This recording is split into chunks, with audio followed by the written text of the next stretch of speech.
Bom, primeiro, o telhado passou na prova, hein? Não tem uma gota d'água aqui dentro. E choveu forte, hein?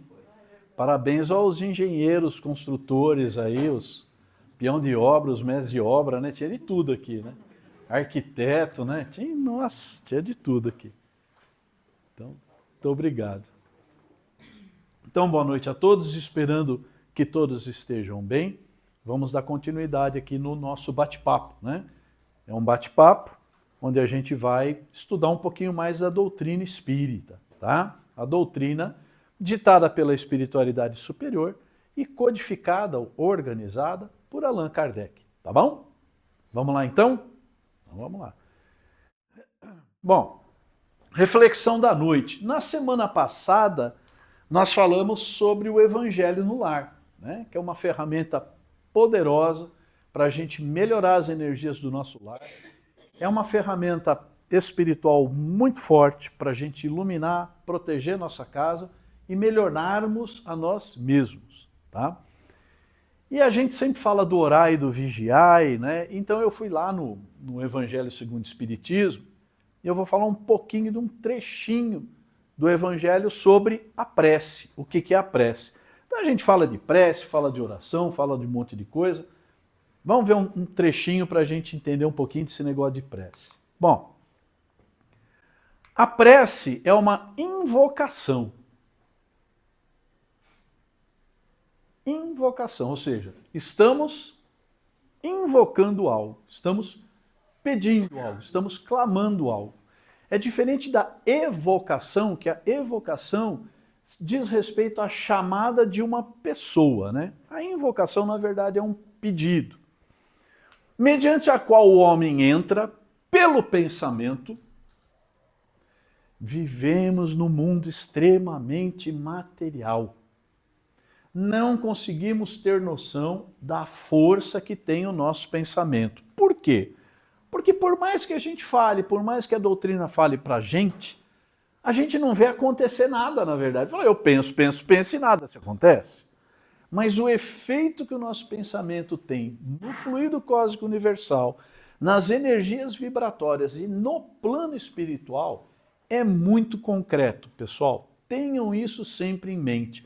Então, quando fazemos prece, que é uma invocação, mediante a qual o homem entra pelo pensamento em comunicação com o ser a quem se dirige.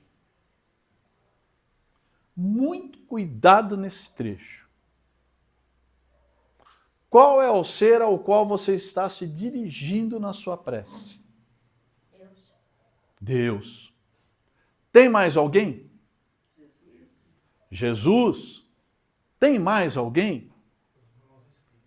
Tem uns malucos por aí que fazem prece para quem?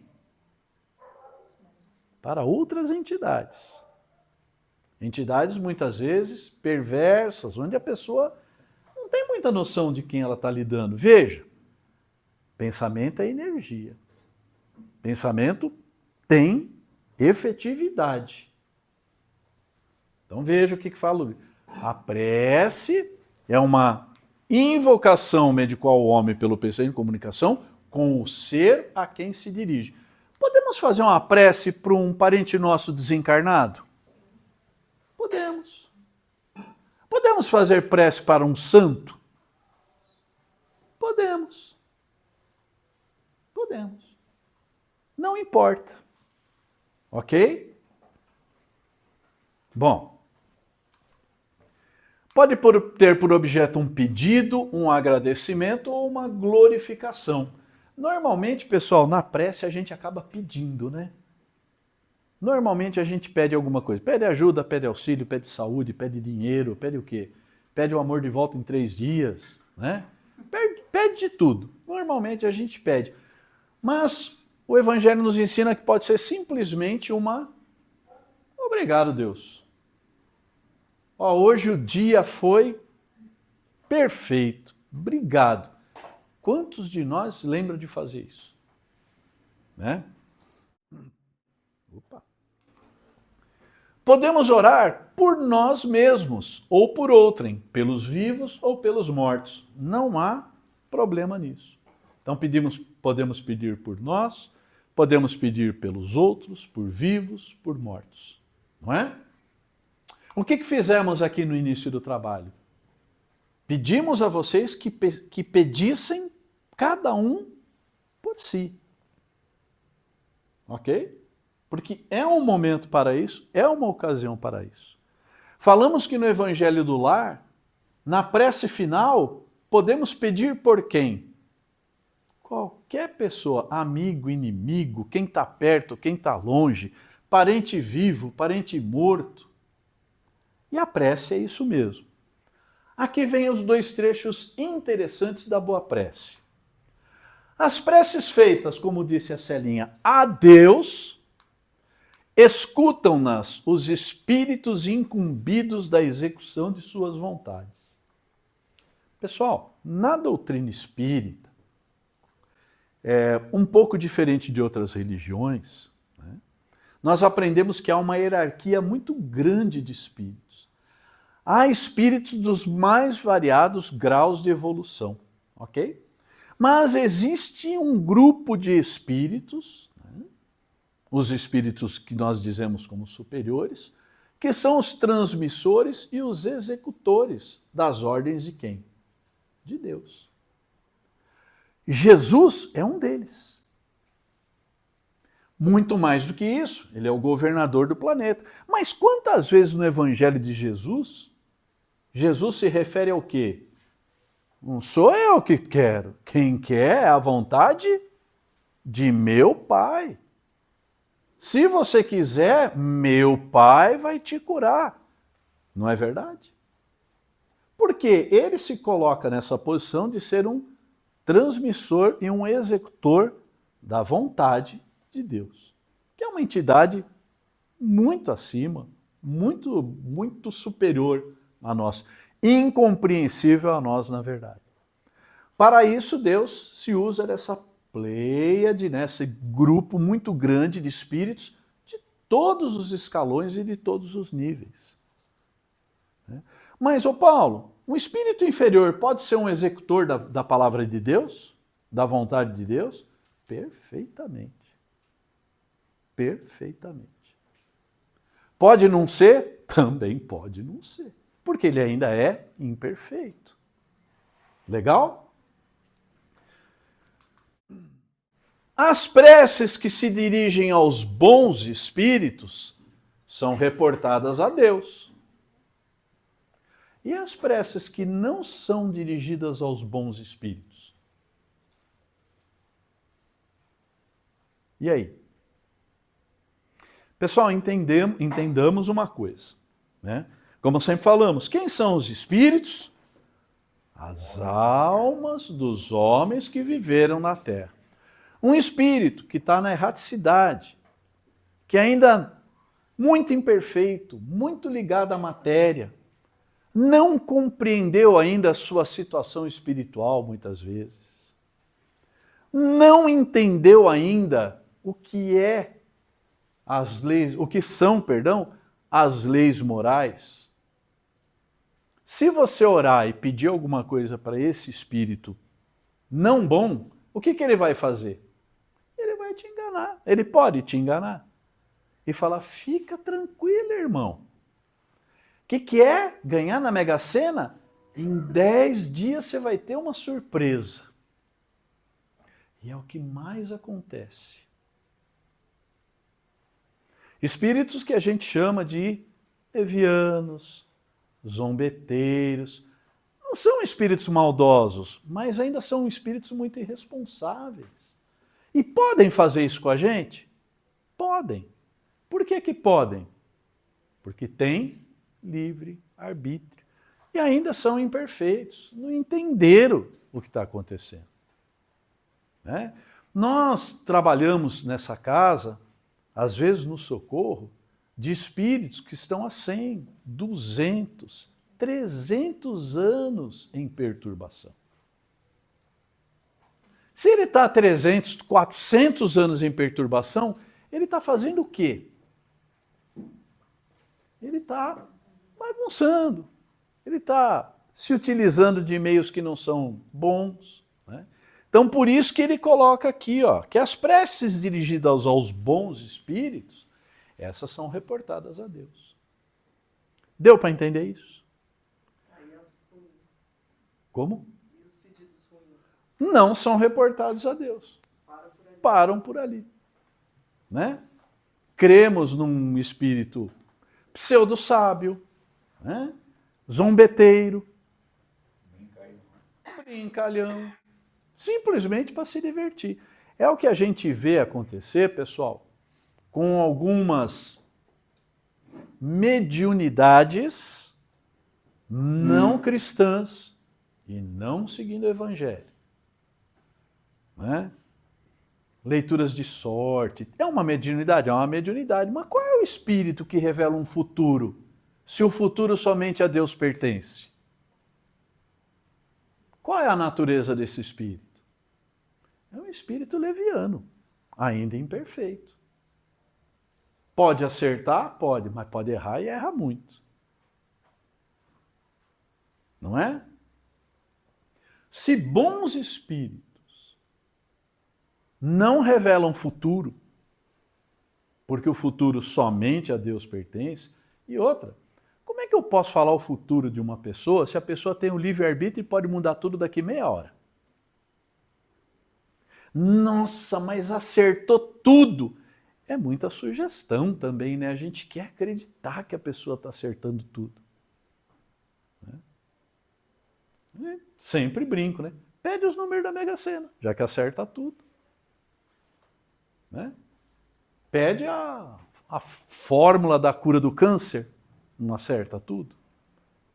Então é isso, pessoal, muito cuidado com a prece, a quem a gente dirige a nossa prece. Legal? Bora lá. Aí, fala, Carlão. Como é que a gente faz uma prece para os bons espíritos? Tem um... Faz a prece para Deus, né? Os bons espíritos, você vai dar um ensinamento. Como é que você vai chegar, vou fazer uma prece para mau espírito, se eu não o conheço? Sei lá, se eu não... Como é que eu faço? Legal. Dar um nome? Hoje, Carlão, infelizmente, nós temos seitas satânicas. Por exemplo, se você pesquisar na internet, hoje fizeram um, será que a gente pode usar esse nome? Um santuário a Beelzebub numa cidade do sul do país. Santuário enorme. A quem eles estão fazendo prece? Sabe qual é a qualidade. Sabemos que não existe Satanás nessa figura católica que a gente aprendeu. Mas existem grupos de espíritos muito maldosos. Aqui nessa casa, não é uma casa espírita? Não temos a palestra? Uma das exigências para a pessoa ser atendida na cabine é pelo menos assistir uma palestra, sempre foi assim. Né? A pessoa ouve a palestra, ouve falar do evangelho, chega lá na cabine e fala o quê? Tem jeito de você dar um jeito no meu marido? Eu já ouvi isso aqui dentro. Que jeito que é esse? Então, infelizmente, a gente tem, assim como a gente tem espíritos que ainda acreditam nessas coisas, por que nós temos espíritos que acreditam nessas coisas? Porque a gente tem muito encarnado que ainda acredita nessas coisas. Né? Paulo, e tem muitos também que ele é mentiroso, zombateiro. Ele fala o nome, que é mentira. Você acredita e vai lá. Exatamente. Ó, o Zé está falando aqui. Para quem já trabalhou em reunião mediúnica, quem ainda vai trabalhar no futuro, né, é muito comum. São chamados espíritos pseudo-sábios. Porque, pessoal, o médium é um aparelho de celular. Dos ruinzinhos ainda. Nem tem WhatsApp. O médium, ele é um telefone. Quem é que liga para ele? Qualquer um que saiba o número do médium. Só que como eu costumo brincar, o médium é um aparelho de celular sem identificador de chamada.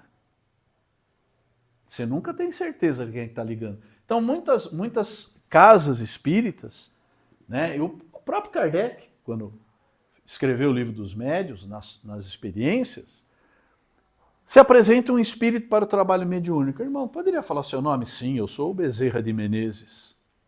Oh, que glória! Pode falar alguma coisa? Sim, eu posso. É que o problema é que nós não quer saber se os órgãos de vocês, o espírito inferior não consegue mentir muito tempo. Ele se trai através da sua mensagem, do conteúdo da sua mensagem. Mas é muito comum, como o Zé falou.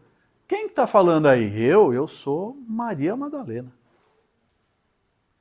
Se vocês pesquisarem um pouco na internet, um pouco, e procurarem mensagens, psicografias espíritas, vocês vão ver que tem um número muito grande de pessoas que postam essas mensagens psicografadas na internet, falando-se de espíritos muito evoluídos. E quando você vai ver a natureza da comunicação,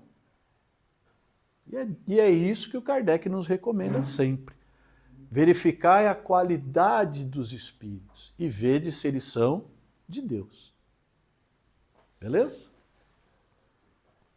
Então está lá no capítulo 27 do Evangelho segundo o Espiritismo. Tá ok? Vamos seguir então, vamos retornar lá para as nossas leis morais, né? Nós estamos falando da lei da fatalidade dentro da lei de liberdade. Temos liberdade de ação, falamos já do livre-arbítrio. E hoje nós estamos falando da fatalidade, que é bem longa, né? Fatalidade, só lembrando, a única fatalidade existente são duas: o nascimento, a encarnação, e a desencarnação. Só. O resto, pessoal, são provas conduzidas pelo nosso livre-arbítrio. Ok? Mas vamos, para resumir, vamos nos aprofundar nisso daí. Então vamos lá. Aí Kardec pergunta, né? Qual é o objetivo da providência, ou seja, de Deus, fazendo-nos correr perigos que não devem ter consequência? Só para a gente relembrar. O Espírito de Verdade fala assim, olha, a hora da morte da pessoa é a hora da morte. E aí Kardec perguntou, falou assim, quer dizer que se não for a hora da morte dela, ela não morre? E o Espírito de Verdade falou o quê? Não, não morre. Mas lembramos, não morre pelo sistema natural. Se a pessoa quiser antecipar a sua desencarnação, através do suicídio, ainda que indireto, ela o faz. Né?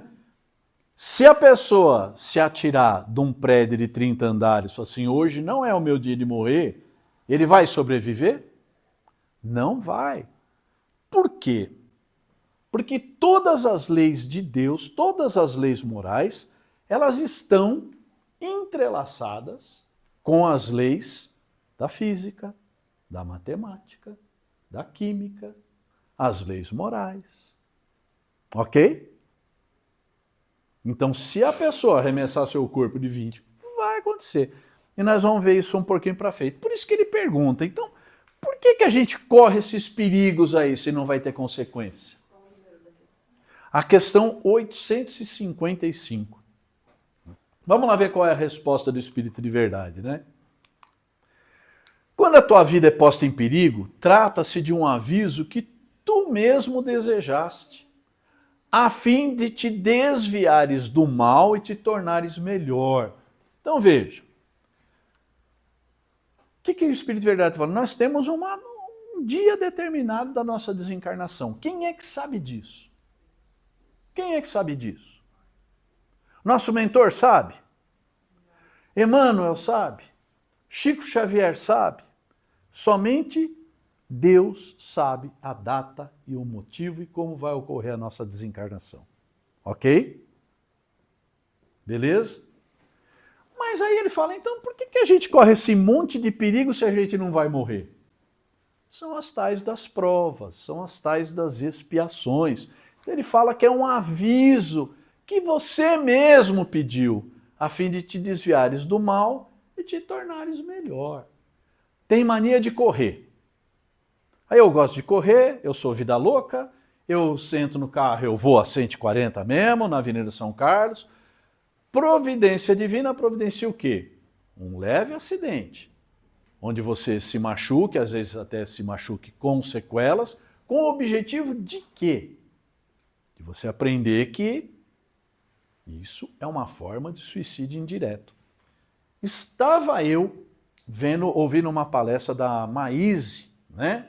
É uma médium que tem feito algumas palestras muito boas atualmente, já um pouco já de idade, né? Maíse Braga, acho. E ela comenta da desencarnação de José Carlos Passe. Lembram do José Carlos Passe? No meu tempo, né, Carlão? Corredor de Fórmula 1, brasileiro. Muito antes do tempo do Emerson Fittipaldi, a gente tinha José Carlos Passe, que teve um renome internacional muito grande. E o José Carlos Passe desencarnou numa queda de avião. E ele conta, né? Ele conta desencarnado, numa psicografia muito boa, que ele, quando estava no avião, começou aquele negócio, ó, vai cair, gente, segura, pelo amor de Deus, e agora o que nós vamos fazer? E ele conta que o piloto pousou regularmente no milharal. Pousou o avião e aí ele desceu e falou, meu, você salvou a gente. Quando ele falou, meu, você salvou a gente, ele viu que o cara já não via ele. E que de repente, saindo do milharal, ele viu quem? A avó e mais um monte de pessoas vestidas de branco vindo buscá-la. Aí ele percebeu que havia desencarnado, né? Interessante. E diz ele que no plano espiritual lhe foi dito que a conduta dele de adrenalina, era considerada uma tentativa de suicídio no plano espiritual. Tá? Então, só para dar esse exemplo do acidente, né? Então, a ideia é que a gente passe esses perigos para tomar alguns sustos e parar e mudar a nossa conduta, tá? Ao escapar desse perigo, ainda sob a influência do risco que você correu, pensas mais ou menos seriamente em te tornares melhor, segundo a ação mais ou menos forte dos bons espíritos. O que é essa ação mais ou menos forte dos bons espíritos? No sentido do trauma, do susto que a gente toma, né? Nunca demais falar, né? Nunca demais repetir. A nossa casa ela recebe muita gente que está também em perturbação, tanto no plano espiritual quanto encarnados. Consequências do suicídio, pessoal, ainda que indireto, são consequências bem graves. Temos um tempo predeterminado de vida pelo Pai. Quando antecipamos a nossa morte, através do suicídio de qualquer tipo, com ou sem muita intenção, vamos parar numa região dita Vale dos Suicidas, descrita em várias psicografias por vários médiuns, onde a pessoa vai ficar num loop mental, sentindo as consequências da sua morte até que se esgote seu fluido vital. Paulo, quanto tempo é isso? Então, vamos dar um exemplo. O Paulo está com 60. Ele ia viver até os 80. Com 60 ele resolve suicidar-se. Ele se enforca. Eu vou para o Vale dos Suicidas e por 20 anos eu vou ficar... É isso. Nossa, Paulo, mas é assim? Essa é a descrição de todos os médiuns, né? Há uma médium especializada no resgate de suicidas, que é Dona Ivone do Amaral Pereira, publicou um livro sobre isso, uma psicografia sobre isso, Diário de um Suicida, Memórias de um Suicida. Quem tiver dúvidas, leiam. O próprio Divaldo nos conta a história, né? Já falei aqui algumas vezes, do suicida do trem. Divaldo fala que ele tinha uma mania, ele orava pelo pai, pela mãe, por não sei o quê, por todo mundo e tal.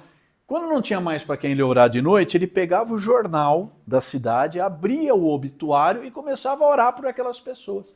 E aí ele viu uma notícia de um pai de família, que com filhos havia se jogado embaixo do trem. E ele começou a orar pelo tal que ele chamou de suicida do trem. 15 anos. 15 anos depois, um dia ele estava fazendo oração e Joana de Ângeles, a mentora dele, traz um espírito até Divaldo e fala, minha irmã, quem é? E aí esse espírito fala para ele, boa noite, Divaldo, eu sou o suicida do trem.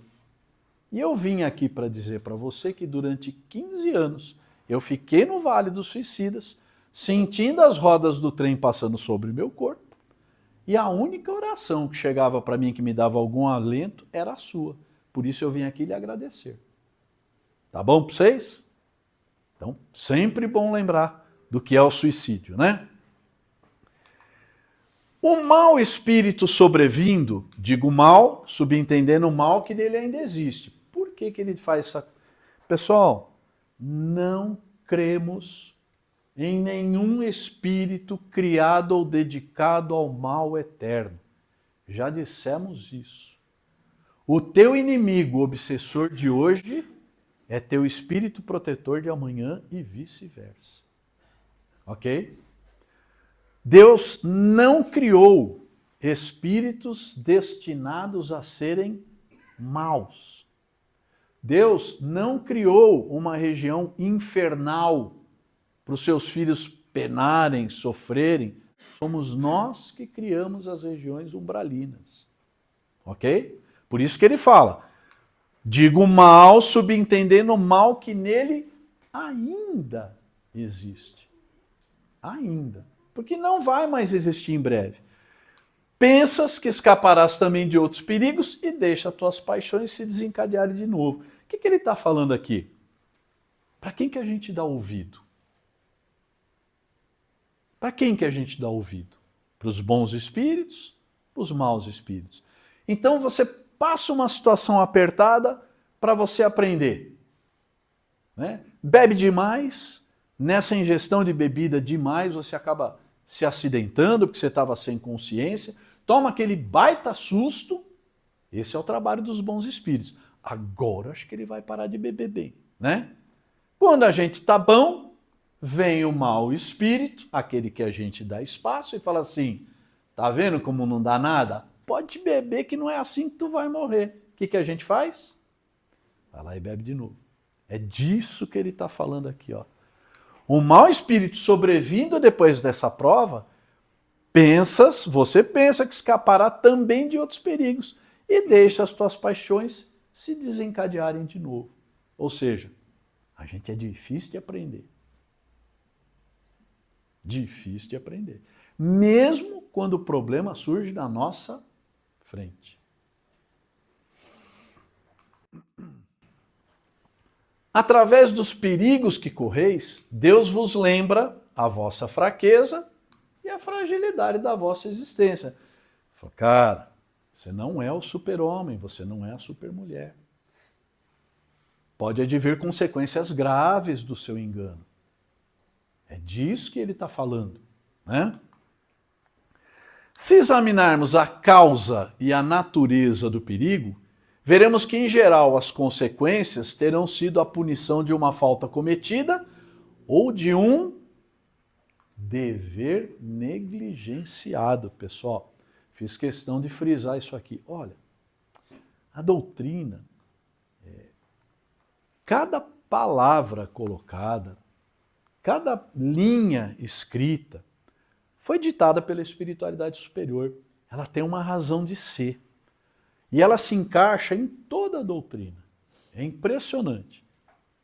Então, quando ele fala que, olha, você pode ter tomado esse susto aí por causa da punição de uma falta cometida ou de um dever negligenciado, é algo que a gente também se propôs a fazer e não fez.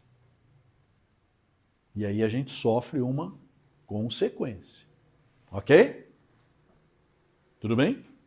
Dúvidas? Não. Tem dúvida nenhuma?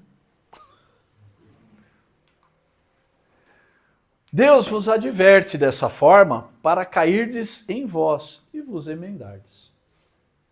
É isso. Então, é para isso que a gente corre perigos sem ser aquele que vai ocasionar a nossa fatalidade. Legal? Vamos para frente que tem muita coisa para a gente falar de fatalidade. Na 856, ele pergunta, o espírito sabe antecipadamente através de que gênero de morte deverá sucumbir? E aí? E aí? Carlão já acha que sim. E aí? O espírito sabe? Nós sabemos, nós quando estamos lá no plano espiritual, nós sabemos qual é o gênero de morte que a gente vai desencarnar? O espírito sabe. O espírito sabe. A alma não. A alma não, o encarnado não. Ou seja, quando a gente está consciente aqui não. Mas quando a gente está lá, sim. Ó, o Zé já está entendendo bem da doutrina, né? Vamos lá, quem mais? Quem que acha que é o quê? Quem acha que não? Quem acha que sim? Quem acha que talvez não tenha noção? Ó, lembra que ele já tinha feito essa pergunta para o Espírito de Verdade na segunda-feira passada. Né? E na segunda-feira passada, o que foi que a espiritualidade falou? Que somente Deus sabe e que frequentemente o Espírito, quando vai encarnar, sabe qual é o gênero de provas que vai passar e como vai sucumbir, frequentemente. Não é isso? Aí o Kardec ele faz, futuca de novo, ele pergunta de novo. Vamos ver a resposta. Então o Espírito sabe antecipadamente? Sabe que o gênero de vida que escolheu o expõe a morrer antes dessa maneira que daquela. Paulo, você precisa reencarnar, que você já foi soldado mongol, você já foi soldado na China, você já foi soldado romano, e agora você vai reencarnar na Segunda Guerra Mundial para ver se você para de querer ser soldado. Qual é a probabilidade de eu desencarnar na guerra? É disso que ele está falando. Sabe que o gênero de vida que escolheu o expõe a morrer antes dessa maneira do que daquela. Então, a chance muito grande, se eu reencarnei para ter 20 anos de idade na Segunda Guerra Mundial, é que eu vá desencarnar na guerra. Muito provavelmente com um tiro, de que eu não sei, se de canhão, se de torpedo, se de estilingue, né? Mas vai ser lá. Mas sabe igualmente que lutas terá que sustentar para evitá-lo e que, se Deus o permitir, ele não sucumbirá. Ok? Pessoal, esse negócio do gênero, o gênero de morte, o gênero de provas, ele é uma coisa genérica, né? Aquilo é o que a gente já discutiu lá atrás, nas questões 100 e pouco, a gente já falou um pouco disso. Eu reencarno e eu sei que eu vou perder o dedinho esquerdo da mão direita? Não. Eu sei que em encarnação passada, para dar um exemplo, né? A coisa não funciona exatamente assim. Eu sei que, em razão de encarnação passada, eu cortei o dedo de uma pessoa para roubar o anel dela. E que agora é a hora de eu sentir o outro lado da moeda. Então eu tenho uma ideia do gênero de prova que eu vou passar. Se é um dedinho, se é uma mão, se vai ser uma dor muito grande por outro motivo, aí o que é que vai ditar? O teu livre-arbítrio de escolher os caminhos. Ok? Beleza? 857. Há homens que afrontam os perigos dos combates, persuadidos de que a hora deles não chegou. Há algum fundamento nessa confiança? É um jeitinho diferente de perguntar a mesma coisa, né? O Kardec, ele esgotava, né? Então, há homens que acham, bom, já que a Deus pertence, eu vou duelar, eu vou entrar em combate, né? Eu tenho o corpo fechado, olha só, quem já ouviu essa frase? Né? Isso é muito, muito comum aí no mundo criminal. Eu tenho o corpo fechado, inclusive fiz um trabalho, né? Um trabalho de magia para fechar o corpo. Funciona? Não. Você combinou com Deus? Porque o único responsável pela sua desencarnação é Deus. Para quem que você fez a prece? Para qual espírito? Mas você avisou o chefe? Então não. E tem gente, pessoal, que vende isso por fortunas.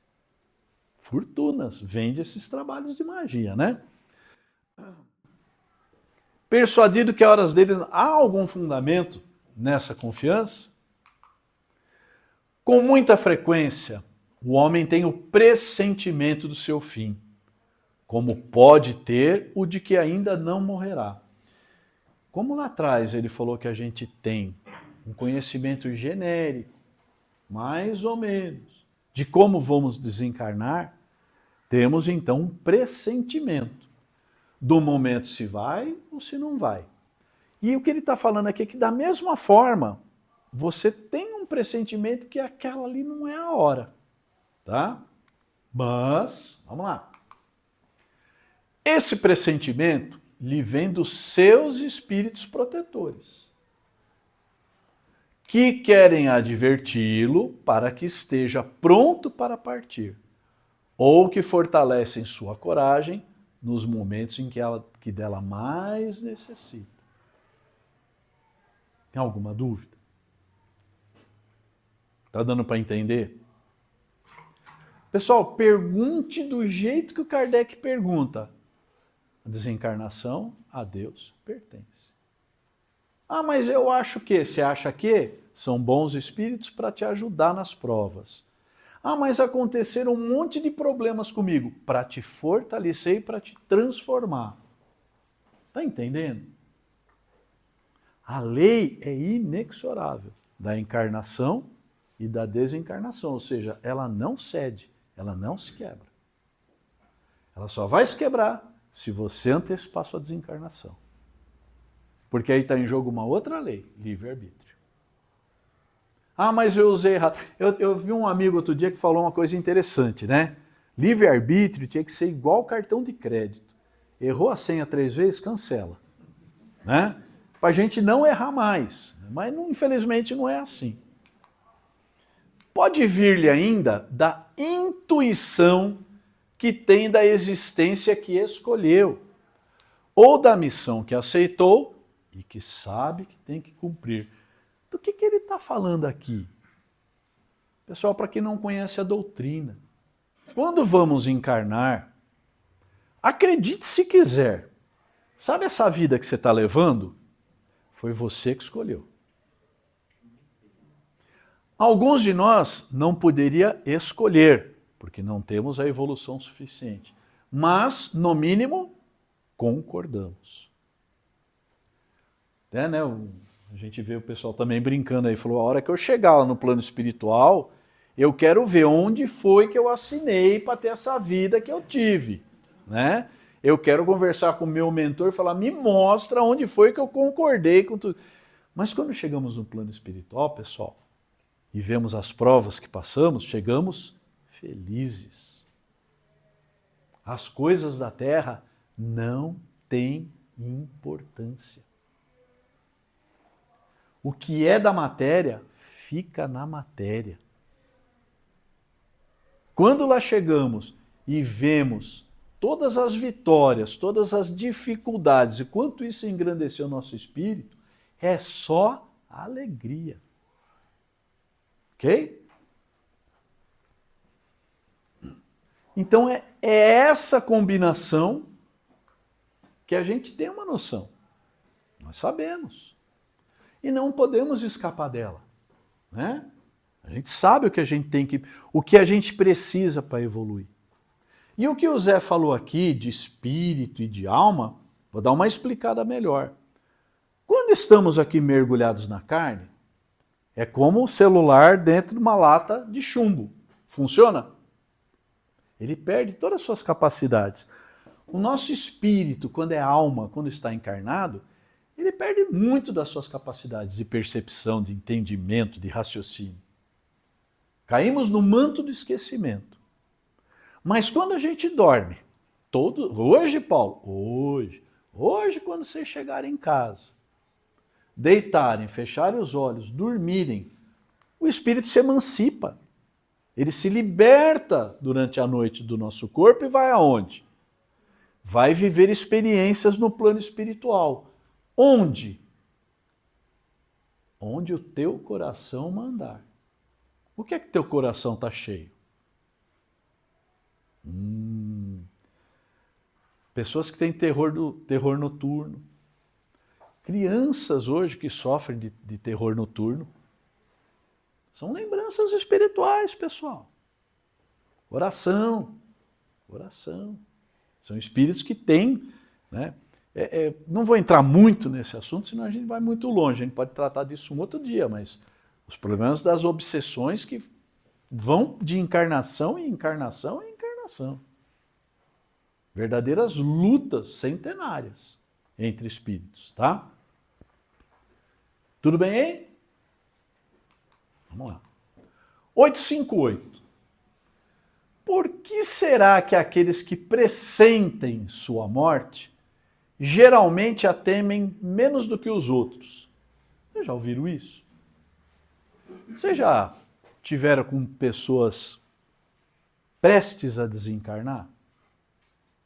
Vocês já perceberam que a maioria delas está meio serena, já está naquela aceitação, né? Tá tudo bem? Nossa, está pendurado na última pena do urubu. Mas tá tudo bem. Por quê? Então é isso que o Kardec está perguntando. Por que essas pessoas que estão lá, pressentem a sua morte, ficam mais serenas, né? É o homem quem teme a morte e não o espírito. Olha aí o que o Zé falou de novo. Quem teme a morte somos nós, alma, encarnados. A gente teme o quê? Perder o carro.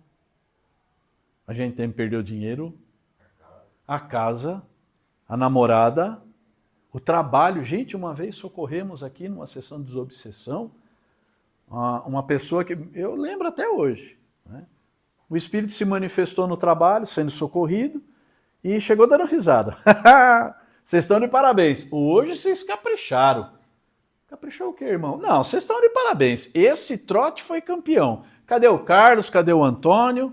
Agora chega, que eu preciso voltar para o trabalho, né? A brincadeira aqui agora acabou. Não, irmão, mas não tem brincadeira. O que tá... Ele achava que era um trote dos colegas de trabalho, ele precisava voltar ao trabalho, porque ele tinha trabalho a fazer, porque não sei o que do trabalho. Até ele entender que ele já estava desencarnado e que não era uma brincadeira, levou um tempinho. Né? Então, é o homem quem teme a morte e não o espírito. Aquele que a pressente pensa mais como espírito do que como homem, compreende a sua libertação e aguarda. Olha, não é incentivo, mas é um consolo. O momento da passagem da desencarnação é um momento de muito grande alívio para o nosso espírito. Kardec cita o exemplo, é como um pássaro que é libertado da gaiola.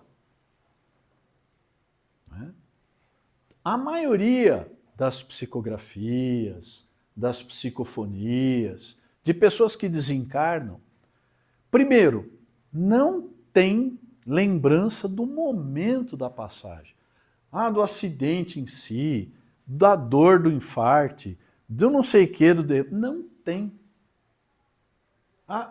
90% dos relatos, pessoal, olha, eu dei uma zonzeira, eu dormi, aí eu acordei no hospital, tinha um monte de gente de branco em volta, aí minha avó veio, normalmente veio a avó. Meu pai e minha mãe veio, é assim. É que a gente acaba se apegando muito, nós somos meio sangue no zóio, né? A gente gosta de ver sangue correr da tela da televisão, né? Então a gente firma muito naquelas desencarnações do espírito que sofre. Sofre, pessoal, não é à toa. Não é sem motivo.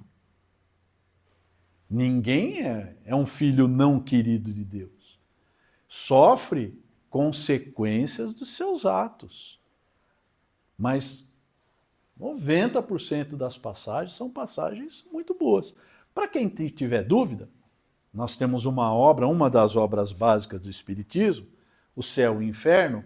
Na segunda parte tem acho que 42 psicografias, pessoal, não são historinhas.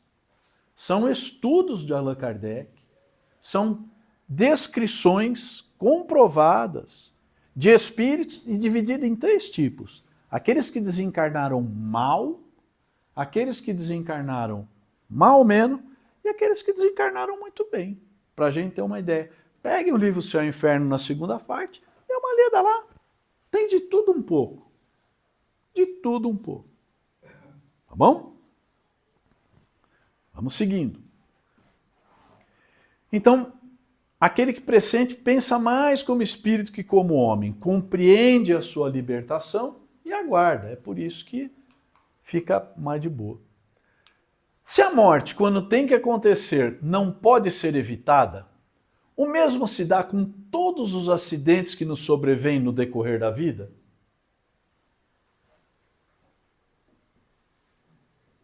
E aí?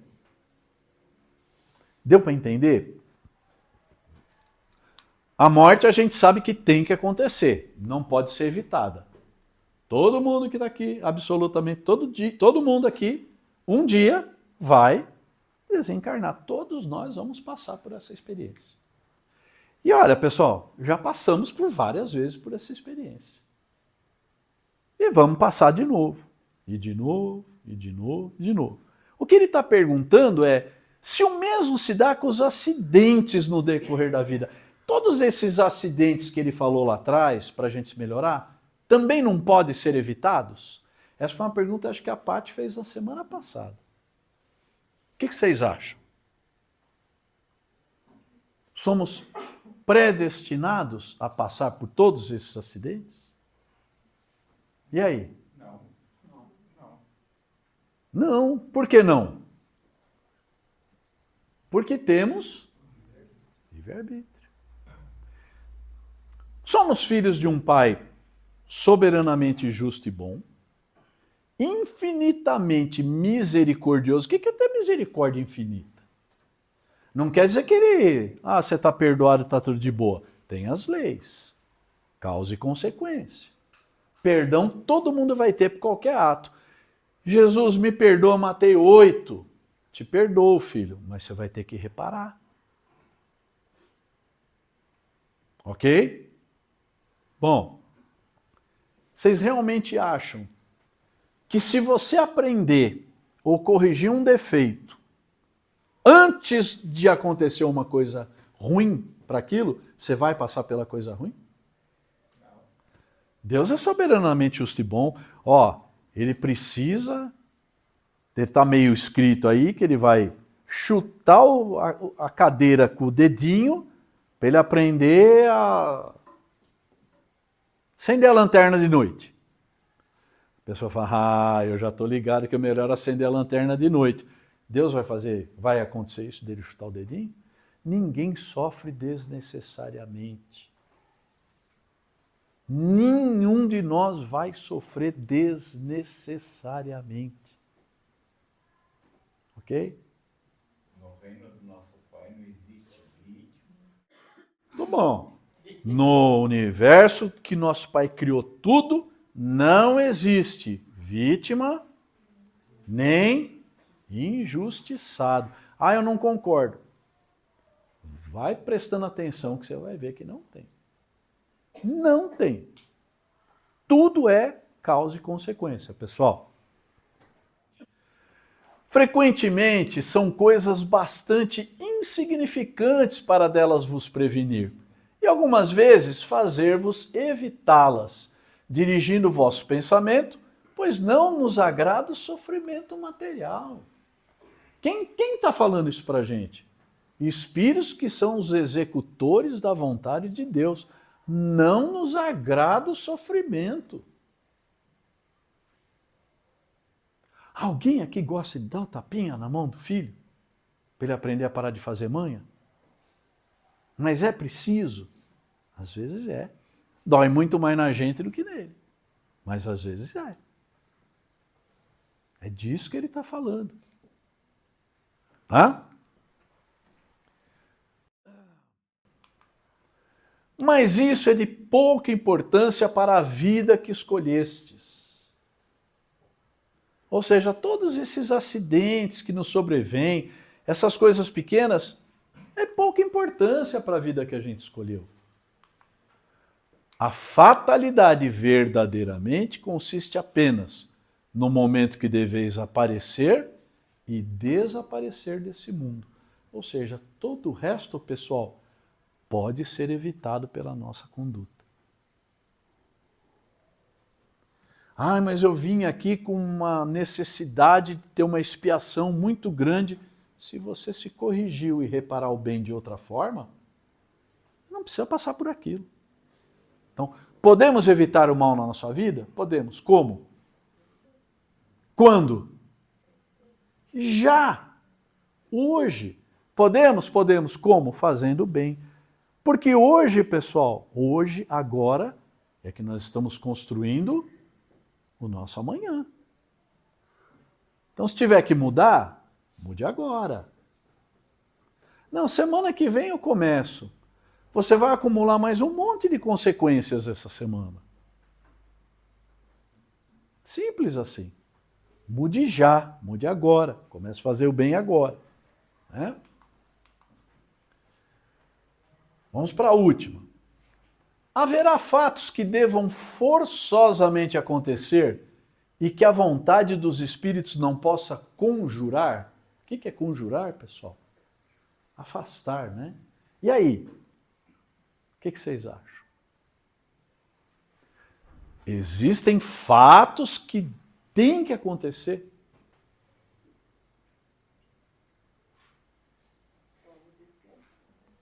Hein, Fer? Tem fatos que têm que acontecer que não adianta, nem espírito vai conjurar, vai afastar a gente. Vamos lá ver. Sim, existem esses fatos, mas que tu, no estado de espírito, viste e pressentiste, quando fizeste a tua escolha. Escolha. Escolhemos. Algumas coisas nós vamos ter que passar. São necessárias.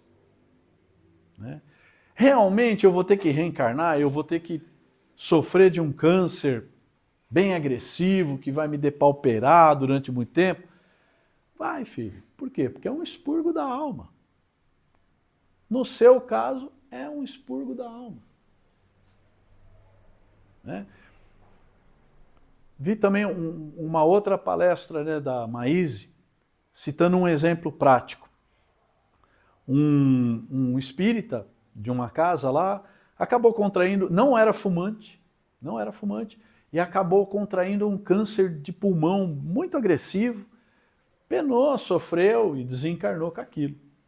E aí, quando ele estava ainda no processo de doença, a espiritualidade da casa revelou, não a ele, né, mas aos dirigentes da casa, falou, olha, meu irmão, alguém que gostava de chicotear pessoalmente os seus escravos, e eram centenas, ele não permitia nem que o capataz ou que o capitão do mato fizesse isso. Ele os chicoteava pessoalmente, achou como única forma, nos tempos atuais, onde isso não existe mais, uma forma de sofrer essas consequências. E optou pelo câncer. É disso, tá bom? Entretanto, não acredite que tudo o que acontece esteja escrito como se diz. Isso aqui é muito interessante, pessoal. Um acontecimento é com frequência a consequência de alguma coisa que fizeste por tua livre vontade, de tal maneira que se não tivesse praticado esse ato, o fato não teria ocorrido. A grande maioria das coisas que acontecem com a gente não está predestinada, é causa e consequência. São poucas as coisas que não podem ser mudadas. Deixa ele concluir. Se você queimar o dedo, isso não é nada. É apenas o resultado da tua imprudência e o efeito da matéria. Olha que interessante, o resultado da tua imprudência. Você aprendeu já que o fogo queima? Aprendeu. Você vai pôr o dedo no fogo? É uma imprudência. Qual é o efeito consequente desse negócio chamado fogo na matéria? É queimar. Olha que interessante, são as leis. São as leis. A tua imprudência com a lei da matéria. Somente as grandes dores, os acontecimentos importantes e que podem influir no moral, é que estão previstos por Deus, porque são úteis à tua preparação e à tua instrução. Nada acontece de maneira inútil. Nenhum sofrimento é inútil. Nenhum. Porque se isso fosse assim, Deus não seria soberanamente justo e bom. Seria uma contradição. Ok?